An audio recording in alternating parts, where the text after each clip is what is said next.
Welcome to English Bibliotheca, where literature comes alive. Hello, നമ്മൾ Macbeth ആയിരുന്നു നോക്കിക്കൊണ്ടിരുന്നത്. ഇനി മാക്ബത്തിലെ characters കഴിഞ്ഞു, മാക്ബത്തിലെ ഫസ്റ്റ് ആക്ട് കഴിഞ്ഞു. ഇപ്പൊ നമ്മൾ നോക്കുന്നത് സെക്കൻഡ് ആക്ട് ആണ്. സെക്കൻഡ് ആക്ടിലാണ് ഈ മേർഡർ വരുന്നത്, ഡങ്കന്റെ മേർഡർ വരുന്നത്. സെക്കൻഡ് ആക്ട് ഫസ്റ്റ് സീൻ നമുക്ക് നോക്കാം. കൂടുതൽ വലിച്ചു നീട്ടുന്നില്ല. ആരെങ്കിലും സബ്സ്ക്രൈബ് ചെയ്യാതെ വീഡിയോ കാണുന്നുണ്ടെങ്കിൽ സബ്സ്ക്രൈബ് ചെയ്യാൻ വിട്ടുപോലെ. അപ്പോൾ നമുക്ക് തുടങ്ങാം. മാക്ബത്തിലെ second act and first scene. ഇത് വരുന്നത് ഇൻവേർണസിൽ തന്നെയാണ്, അതായത് മാക്ബത്തിന്റെ കാസിൽ തന്നെയാണ്.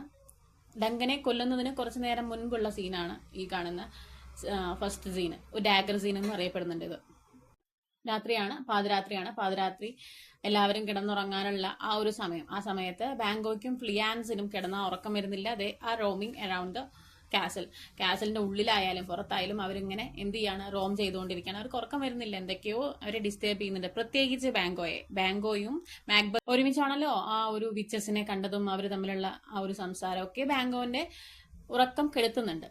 അങ്ങനെ ബാങ്കോയും ഫ്ലിയാൻസും കൂടെ അവിടെ ഇങ്ങനെ ചുറ്റി നടക്കുന്ന സമയത്താണ് they noticed that Macbeth and lady Macbeth doesn't sleep. അവരവിടെ ഉറങ്ങിയിട്ടില്ല എന്ന് മനസ്സിലാക്കിയ ബാങ്കോ ഉള്ളിൽ സംശയിക്കുന്നുണ്ട്, എന്തുകൊണ്ടാണ് ഇവർ ഉറങ്ങാത്തത് എന്നുള്ളത്. അങ്ങനെ മാക്ബത്തിനെ ബാങ്കോ ചെന്ന് കാണുന്നു. ബാങ്കോയും മാക്ബത്തും ഒരുമിച്ച് കുറച്ചു നേരം ഒരു കോൺവെർസേഷൻ വരുന്നുണ്ട് അവിടെ. ബാങ്കോ പറയുന്നത് മാക്ബത്തിനോട്, എനിക്ക് ഉറങ്ങാൻ കഴിയുന്നില്ല ബിക്കോസ് ഓഫ് ദാറ്റ് വിച്ചസ്. ആ ഒരു വിച്ചസിന്റെ ആ ഒരു പ്രൊഫസീസ് എന്നെ അലട്ടിക്കൊണ്ടിരിക്കുന്നു, എനിക്ക് എന്താണെന്നറിയില്ല, എനിക്ക് ഉറക്കം വരുന്നില്ല എന്ന് പറയുന്നു ബാങ്കോ മാക്ബത്തിനോട്. മാക്ബത്ത് പക്ഷെ വലിയൊരു കള്ളം പറയാണ് ബാങ്കോനോട്. ഞാൻ അതിനെക്കുറിച്ച് ആലോചിച്ചിട്ടൊന്നുമില്ല, അത് ആ സമയത്ത് തന്നെ ഞാൻ വിട്ട് കളഞ്ഞു എന്ന് മാക്ബത്ത് ബാങ്കോനോട് പറയാണ്. ബാങ്കോയെക്കാട്ടിലും ഇരട്ടി ഉറക്കം കെട്ടിരിക്കുകയാണ് മാക്ബത്തിന്റെ. പക്ഷെ മാക്ബത്ത് അത് തുറന്നു പറയുന്നില്ല. ബാങ്കോ വിചാരിക്കുന്നു എത്ര ലോയൽ ആയിട്ടുള്ള മനുഷ്യനാണ് ഈ മാക്ബത്ത് എന്നൊക്കെ ബാങ്കോന്റെ മനസ്സിൽ വിചാരിക്കുന്നുണ്ട്. അതിനിടയ്ക്ക് ബാങ്കോ ഒരു റിങ് കൊടുക്കുന്നുണ്ട്. ആർക്ക്? ഡയമണ്ട് റിങ് കൊടുക്കുന്നുണ്ട് മാക്ബത്തിന്. അത് ആരുടെ റിങ് ആയിരുന്നു? മീൻസ് ഡങ്കന്റെ റിങ് ആയിരുന്നു. കിങ് ഒരു ഗ്രാറ്റിറ്റ്യൂഡിന്റെ പേരിൽ കൊടുത്ത ഒരു റിങ് ആണ്. ആ റിങ് ആർക്ക് വേണ്ടിയിട്ടാണ് ബാങ്കോ നീട്ടി വെച്ചത്? മാക്ബത്തിന് വേണ്ടി. ഇത് നിനക്ക് അവകാശപ്പെട്ടതാണ് എന്ന് പറഞ്ഞ് മാക്ബത്തിന് കൊടുക്കണം. അപ്പൊ അത് കാണുമ്പോൾ മാക്ബത്ത് ഒന്ന് പരീക്ഷിച്ച് കളയാം ബാങ്കോയെ എന്ന് കരുതി മാക്ബത്ത് പറയുന്നുണ്ട്, നീ എന്നെ സപ്പോർട്ട് ചെയ്യുമോ, അല്ലെങ്കിൽ നീ എന്റെ കൂടെ നിൽക്കുമോ എന്ന് ചോദിക്കുന്നുണ്ട് ബാങ്കോനോട്. അപ്പൊ ബാങ്കോ പറയുന്നുണ്ട്, ഞാൻ നിന്റെ കൂടെ തന്നെ ഉണ്ടാകും, എവിടെയാണോ സത്യമുള്ളത്, എവിടെയാണോ നീതിയുള്ളത് അതിനോടൊപ്പം ഞാൻ നിൽക്കും. എന്റെ ലോയാലിറ്റിയെ അല്ലെങ്കിൽ എന്റെ റൈറ്റിയസ്നെസ്സിനെ ഞാൻ ഒരിക്കലും എന്ത് ചെയ്യില്ല, കളങ്കപ്പെടുത്തില്ല. കളങ്കം വരാത്ത എന്തു കാര്യത്തിനും ഞാൻ നിന്റെ കൂടെ ഉണ്ടാകും എന്നുള്ള മറുപടി മാക്ബത്തിന് കൊടുക്കും. മാക്ബത്തിന്റെ ഉള്ളിലുള്ള ആ ഒരു കോൺഫ്ലിക്റ്റ് ഇരട്ടിയാവുകയാണ്. ഓൾറെഡി അദ്ദേഹത്തിന്റെ മനസ്സിൽ എന്തുണ്ട്, ഇത് ജസ്റ്റ് ആണോ, ഇത് ഞാൻ ചെയ്യുന്നത് ശരിയാണോ തെറ്റാണോ എന്നുള്ള ആ ഒരു ബുദ്ധിമുട്ട്. തെറ്റാണെന്ന് അദ്ദേഹത്തിന് അറിയാം, എങ്കിൽ കൂടി അദ്ദേഹത്തിന്റെ പക്ഷത്തിൽ അത് ശരിയാണ് എന്നുള്ള രീതിയിലാണ് അദ്ദേഹം ഇതുവരെ മുന്നോട്ട് പോയിരുന്നത്. അപ്പോൾ ഇപ്പൊ ഈ ബാങ്കോന്റെ ഈ മറുപടി കൂടെ കേൾക്കുമ്പോൾ മാക്ബത്ത് ആകെ തകരാണ്, ഇനി എന്താ ചെയ്യേണ്ടത് എന്നറിയാതെ. ഇനി അടുത്തത് വരുന്നതാണ് ഈ മാക്ബത്തിന് ഒരു ഡാഗർ മുന്നിൽ ഒരു ഇൻവിസിബിൾ അല്ലെങ്കിൽ ഇമാജിനറി ഡാഗർ അദ്ദേഹത്തിന്റെ മുന്നിൽ വന്ന് നിൽക്കുന്നത് പോലെ അദ്ദേഹത്തിന് തോന്നും. ഇവിടെയാണ് നമ്മുടെ ഫേമസ് സോളിലോക്കി വരുന്നത് മാക്ബത്തിന്റെ.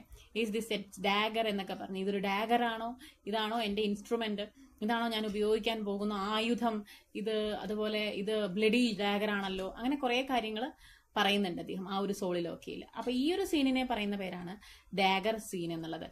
ഇതിൽ സംഭവിക്കുന്നത് ഇദ്ദേഹത്തിന്റെ മുൻപിൽ, മാക്ബത്തിന്റെ മുൻപിൽ ഒരു ഇമാജിനറി ഡാഗർ വന്നിങ്ങനെ നിൽക്കുന്നത് പോലെ അദ്ദേഹത്തിന് തോന്നുകയാണ്. അതിന്റെ ഹാൻഡിൽ അദ്ദേഹത്തിന്റെ ഭാഗത്തേക്കും അതിന്റെ ആ ഒരു എഡ്ജ്, ആ ഒരു കൂർത്ത മുന നമ്മുടെ ഡങ്കന്റെ ഭാഗത്തേക്കും നീങ്ങുന്നത് പോലെ അല്ലെങ്കിൽ തിരിഞ്ഞു നിൽക്കുന്നത് പോലെ അദ്ദേഹത്തിന് തോന്നുകയാണ്. ഇങ്ങനെയുള്ള തോന്നലുകളൊക്കെ നടന്നു പോകുന്ന സമയത്താണ് പെട്ടെന്ന് മണി മുഴങ്ങുന്നത്. മണി അടിക്കുന്നത് നമ്മുടെ ലേഡി മാക്ബത്ത് ആണ്. It is N indication, it is N alarm. ഇത് കൊടുക്കുന്നത് ഒരു സൂചനയാണ്. ലേഡി മാക്ബത്ത് പറഞ്ഞിരുന്നു, ഞാൻ എപ്പോഴാണോ ആ ഗാർഡ്സിനെ മരുന്ന് കൊടുത്ത് അല്ലെങ്കിൽ ആ ഒരു ഡ്രിങ്ക്സ് കൊടുത്ത് മയക്കുന്നത്, അവർ മയങ്ങിക്കഴിഞ്ഞാൽ ഞാനൊരു മണി അടിക്കാം, ആ മണി അടിക്കുന്ന സമയത്ത് ആ ഒരു കൃത്യനിർവഹണം നടത്തണം എന്ന് ലേഡി മാക്ബത്ത് ഓൾറെഡി പ്ലാൻ ചെയ്തതാണ്. ലേഡി മാക്ബത്ത് മാത്രമല്ല മാക്ബത്തും പ്ലാൻ ചെയ്തതാണ്. അപ്പൊ ആ മണി മുഴങ്ങിയ സമയത്ത് ഇനി എന്താണ് അടുത്ത കൃത്യം? ഇനി മാക്ബത്തിനെ പോയിട്ട് ഡങ്കനെ കൊല്ലണം. സോ ഇവിടെ ഇനി മാക്ബത്ത് മാക്ബത്തിന്റെ മനസ്സിൽ ഉറപ്പിച്ചു, it is inevitable, the murder is inevitable. അദ്ദേഹത്തിന് മാനസികമായും ശാരീരികമായും അദ്ദേഹം തയ്യാറായി കഴിഞ്ഞു. എന്തിനു വേണ്ടിയിട്ട്? ഡങ്കന്റെ മർഡറിന് വേണ്ടി. ഇത്രയാണ് ഈ ഒരു സീൻ, ഫസ്റ്റ് സീൻ. ഈ സീനിൽ വരുന്ന കഥാപാത്രങ്ങൾ നിങ്ങൾക്ക് മനസ്സിലായിട്ടുണ്ടാവും. ബാങ്കോ വന്നിരുന്നു, അതുപോലെ ലേഡി മാക്ബത്ത് വന്നിരുന്നു. പിന്നെ മാക്ബത്ത് ഉണ്ട്, മാക്ബത്താണ് central character in this scene. പിന്നെ ഒരു മെസ്സഞ്ചർ കൂടെ വരുന്നുണ്ട്. ഈ മെസ്സഞ്ചർ എന്ന് പറയുന്നത് ലേഡി മാക്ബത്തിന് ഒരു മെസ്സേജ് പാസ് ചെയ്യാൻ വേണ്ടിയിട്ട് വരുന്നതാണ് മെസ്സഞ്ചർ. മാക്ബത്ത് സെർവന്റ് അറിയാതെ തന്നെ, അദ്ദേഹം സെർവന്റ് സ്വയമേവ അറിയാതെ തന്നെ ഈ ഒരു മേർഡറിന് കൂട്ടുനിന്ന് പോവുകയാണ്. മാക്ബത്ത് ഒരു മെസ്സേജ് കൊടുക്കുകയാണ് ലേഡി മാക്ബത്തിനോട് പറയാൻ വേണ്ടിയിട്ട്. ഈ മെസ്സഞ്ചറിനെ പറഞ്ഞയക്കുകയാണ്, എന്റെ ഡ്രിങ്ക്സ് റെഡി ആയി കഴിഞ്ഞു കഴിഞ്ഞാൽ പറയണം എന്ന് പറഞ്ഞ്. എന്താണ് അതൊരു ക്യൂ ആണ്. It is not literally a drink. ഇവിടെ എന്ത് ചെയ്യാണ്, മാക്ബത്ത് ലേഡി മാക്ബത്തിനോട് പറയാനുള്ള ആ ഒരു ചെറിയൊരു ക്യൂ ആണ് ഇവിടെ കൊടുക്കുന്നത്. പക്ഷെ സെർവന്റിന് അത് മനസ്സിലാവുന്നില്ല. സെർവന്റ് ആ മെസ്സേജ് ലേഡി മാക്ബത്തിനും പാസ് ചെയ്യാണ്. ഇത്രയാണ് എന്തിലുള്ളത്, സീൻ ഫസ്റ്റിലുള്ളത്. ഇനി സെക്കൻഡ് സീൻ നിങ്ങൾ എല്ലാവരും പ്രതീക്ഷിക്കുക ഇനിയുള്ളത് ബെഡ്റൂം സീൻ ആയിരിക്കും. അതായത് ഡങ്കനെ കൊല്ലുന്ന ആ സീൻ ആയിരിക്കും. അല്ല, ഇനിയുള്ള സീനാണ്. ഇനിയുള്ള സീൻ മാക്ബത്തിനെയാണ് കാണിക്കുന്നത്. മാക്ബത്തിനെയും ലേഡി മാക്ബത്ത് അവിടെ നെർവസ് ആയിട്ട് നിൽക്കുകയാണ്. എന്തായിരിക്കും സംഭവിച്ചിട്ടുണ്ടാവുക എന്നറിയാനുള്ള ആ ഒരു നെർവസ്നെസ് അവളുടെ മുഖത്ത് നമുക്ക് പ്രതിഫലിച്ച് കാണാൻ കഴിയുന്നുണ്ട്. അങ്ങനെ ഇരിക്കുന്ന സമയത്താണ് നമ്മുടെ മാക്ബത്ത് കയ്യിൽ ഡാഗറായിട്ട് ഓടി വരുന്നത്. കഴിഞ്ഞു മീൻസ് ഓവർ, എല്ലാം കഴിഞ്ഞു, അല്ല സൗണ്ടും നീ കേട്ടോ എന്നൊക്കെ ചോദിച്ചിട്ട് മാക്ബത്ത് നെർവസ് ആയിട്ട് വരുന്നുണ്ട്. അപ്പൊ ലേഡി മാക്ബത്ത് പറഞ്ഞു, കയ്യിൽ ആ ഡാഗർ കാണുമ്പോൾ ഇത് നിങ്ങളുടെ കയ്യിൽ കൊണ്ടുവരാനല്ലല്ലോ പറഞ്ഞത്, യു വാണ്ട് ടു എന്ത് ചെയ്യണം, ഇത് നിങ്ങൾ അവിടെ കൊണ്ടുപോയി വെക്കണം. ആരുടെ അടുത്ത്? നമ്മുടെ ഗാർഡ്സിന്റെ അടുത്ത് കൊണ്ടുപോയി വെക്കണം. കാരണം നിങ്ങളല്ല ഇദ്ദേഹത്തിനെ കൊന്നത് ആരാണ്? ഗാർഡ്സ് ആണെന്ന് നമുക്ക് വരുത്തി തീർക്കണമല്ലോ. അപ്പൊ ഈ ഡാഗർ എവിടെയാ വെക്കണ്ടേ? അവിടെയല്ലേ വെക്കണ്ടേ? നിങ്ങൾ എന്തിനാ ഇവിടെ ഇങ്ങോട്ട് കൊണ്ടുവന്നത് എന്ന് ചോദിക്കുന്നുണ്ട് ലേഡി മാക്ബത്ത്. മാക്ബത്ത് ആണെങ്കിൽ ആകെ പരിഭ്രമിച്ചിട്ട് എന്താ ചെയ്യേണ്ടതെന്ന് അറിയാതെ നിൽക്കുകയാണ്. അപ്പൊ ലേഡി മാക്ബത്തിനോട് ചോദിക്കുന്നുണ്ട്, വല്ല സൗണ്ടും നീ കേട്ടോ, കഴിഞ്ഞു എന്നൊക്കെ പറയുന്നുണ്ട്. അപ്പോൾ അങ്ങനെയൊക്കെ സംഭവിക്കുന്ന സമയത്ത് ഇതിനിടയിൽ വേറൊരു കാര്യം കൂടെ നടക്കുന്നുണ്ട്. ഇങ്ങനെ ഡങ്കനെ കൊല്ലാൻ പോകുന്ന സമയത്ത് ഇദ്ദേഹത്തിന്റെ മനസ്സിൽ തോന്നുകയാണ്, എന്ത് ഉറക്കത്തിലാണല്ലോ നമ്മുടെ ഡങ്കനെ കൊല്ലുന്നത്. ആ ഡങ്കനെ കൊല്ലുന്ന സമയത്ത് ഡങ്കൻ ഇനി ഉറക്കത്തിലേക്ക് പോകുകയാണ്. അതായത് നിതാന്തമായ ഉറക്കം എന്നൊക്കെ പറയില്ല, ഇനി അവസാനമില്ലാത്ത ഉറക്കത്തിലേക്ക് പോവാണ്. പക്ഷേ മാക്ബത്തിന്റെ ഉറക്കത്തെ തന്നെയാണ് കൊല്ലുന്നത് എന്ന് പറയുന്നുണ്ട്. ആരോ പറയുന്നത് പോലെ തോന്നി മാക്ബത്തിന് എന്നൊക്കെ ഈ സീനിൽ പറയുന്നുണ്ട് അദ്ദേഹം. അതുപോലെ ലേഡി മാക്ബത്ത് എന്ത് ചെയ്യുന്നുണ്ട്, ആ ഡാഗർ വാങ്ങി കൊണ്ടുപോയിട്ട് ആ ഗാർഡ്സിന്റെ അടുത്ത് കൊണ്ടുപോയി വെക്കുന്നുണ്ട്. അതിൽ നിന്നൊക്കെ നമുക്ക് മനസ്സിലാവും ലേഡി മാക്ബത്ത് എത്രത്തോളം സ്ട്രോങ് ആയിട്ടുള്ള ഒരു ലേഡിയാണെന്ന് നമുക്ക് മനസ്സിലാക്കാൻ പറ്റും. എന്നിട്ട് ലേഡി മാക്ബത്ത് പറയുന്നുണ്ട്, നമുക്ക് വേഗം പോയി കൈയൊക്കെ കഴുകാം, ഈ സ്റ്റെയിനൊക്കെ പോകാൻ വേണ്ടിയിട്ട് ചെറുതായിട്ടൊന്ന് കൈ കഴുകിയാൽ നമുക്കിതൊക്കെ സ്റ്റെയിനൊക്കെ കളയാൻ പറ്റും എന്നൊക്കെ ഈ ഒരു സീനിലാണ് ലേഡി മാക്ബത്ത് പറയുന്നത്. അതുപോലെ ഇവരുടെ കയ്യിലുള്ള ഈ കറകൾ പോകാൻ വേണ്ടി മാക്ബത്തിന്റെ ഭാഷയിൽ നിന്ന് പറയുകയാണെങ്കിൽ മാക്ബത്ത് പറയുന്നുണ്ട്, നെപ്റ്റ്യൂണിലെ ഓഷ്യനിൽ പോയി കഴുകിയാൽ പോലും ഈ ബ്ലഡ് എന്റെ കയ്യിൽ നിന്ന് പോവില്ല എന്ന് പറയുന്നുണ്ട്. That much guilt he is feeling. അതാണ് അവിടെ കാണിക്കുന്നത്. ഇതേപോലെ തന്നെ ലേഡി മാക്ബത്ത് ഇപ്പൊ പറഞ്ഞു, എന്ത് ചെറുതായിട്ട് ഒന്ന് കൈ വാഷ് ചെയ്ത് കഴിഞ്ഞാൽ നമ്മുടെ ഈ സ്റ്റെയിൻസ് ഒക്കെ പോവും എന്ന് പറയുന്ന ലേഡി മാക്ബത്ത് തന്നെ ഇനി വരുന്ന സീനുകളിൽ പറയുന്നുണ്ട് ആ ഒരു സ്റ്റെയിന് പോകുന്നില്ല എന്നുള്ളതും. അതേപോലെ ഈ നെപ്റ്റ്യൂൺസ് ഓഷ്യൻ പോലെ അറേബ്യൻ പെർഫ്യൂമിനെ പറ്റിയിട്ടൊക്കെ ലേഡി മാക്ബത്തും പറയുന്നുണ്ട്. അപ്പോൾ ഇങ്ങനെ ഇവര് തമ്മിൽ ഈ സംസാരിച്ചുകൊണ്ടിരിക്കുന്ന സമയത്താണ് പെട്ടെന്ന് they are hearing and knocking sound. അവരുടെ ഗേറ്റിൽ ഒരു നോക്കിംഗ് സൗണ്ട് കേൾക്കാൻ ആരോ വന്നിരിക്കുന്നു. ഇനി ആ വരുന്ന ആളിൽ നിന്ന് രക്ഷപ്പെടണം. ആ രക്ഷപ്പെടാൻ വേണ്ടി ഇവരെന്ത് ചെയ്യണം, വേഗം പോയി കൈയൊക്കെ കഴുകാനുള്ള തത്രപ്പാടിലാണ്. ആ സമയത്ത് ഇനിയാണ് വരുന്ന ഇമ്പോർട്ടൻറ്റ് സീൻ, പോർട്ടർ സീൻ വരുന്നത്. ഇനി അടുത്ത സീനാണ് സീൻ 3. ഈ സീൻ 3 ആണ് വളരെ ഇമ്പോർട്ടന്റ് ആയിട്ടുള്ള ഒരു സീൻ തന്നെയാണ്. പോർട്ടർ സീൻ എന്നറിയപ്പെടുന്നതാണ്. നമ്മളുടെ ഈ ഒരു ട്രാജഡി മുഴുവൻ ക്രൂവൽ സീൻസും ബ്ലഡി സീൻസും ആണ്. പക്ഷേ ഈ ഒരു സീൻ ഇത് ഒരു കോമിക് റിലീഫിന് വേണ്ടി ഷേക്സ്പിയർ കൂട്ടിച്ചേർത്തതാണ്. നമുക്ക് ഇത്രയും നേരം കണ്ടതിൽ നിന്ന് കുറച്ച് ആശ്വാസം തോന്നുന്ന ഒരു സീനാണിത്. ഇവിടെ പോർട്ടർ എന്ന് പറയുന്നത് ഇൻവേർണേഴ്സ്, നമ്മുടെ മാക്ബത്തിന്റെ കാസിലെ ഗേറ്റ് കീപ്പർ ആണ് ഈ പറയുന്ന പോർട്ടർ. അദ്ദേഹം സ്വയം വിചാരിക്കുകയാണ് ഇദ്ദേഹം ഒരു ഡ്രങ്കാർഡാണ്, ഇദ്ദേഹം ഡ്രങ്കൻ പോർട്ടർ. ഇദ്ദേഹം ഇമാജിൻ ചെയ്യണം, he's imagining himself as a gate keeper of hell. ഇൻവേർണേഴ്സിനെ ഒരു ഹെല്ലായിട്ടാണ് പോർട്ടർ കരുതുന്നത്. അദ്ദേഹത്തിന് അറിയുന്നില്ല ഉള്ളിൽ എന്തൊക്കെയാണ് നടക്കുന്നത്, ഒന്നും അറിയുന്നില്ല. ബട്ട് അദ്ദേഹമായിട്ട് ചിന്തിക്കുകയാണ് ഇതൊരു ഹെല്ലാണ്, ഹെല്ലിന്റെ ഗേറ്റ് കീപ്പർ ആണ് ഞാനെന്ന് അദ്ദേഹം പറയാണ്, because of the effect of that drinks. അങ്ങനെ അദ്ദേഹം ഒരു ജോക്ക് അവിടെ ക്രിയേറ്റ് ചെയ്യുന്നുണ്ട്. അങ്ങനെ നമ്മൾ നേരത്തെ പറഞ്ഞു മാക്ബത്തും ലേഡി മാക്ബത്തും സംസാരിച്ചു കൊണ്ടിരിക്കുന്ന സമയത്ത് ഒരു നോക്കിംഗ് സൗണ്ട് കേൾക്കുന്നുണ്ട്, ഗേറ്റിൽ ആരോ വന്നിട്ടുണ്ട് എന്ന് മനസ്സിലായി.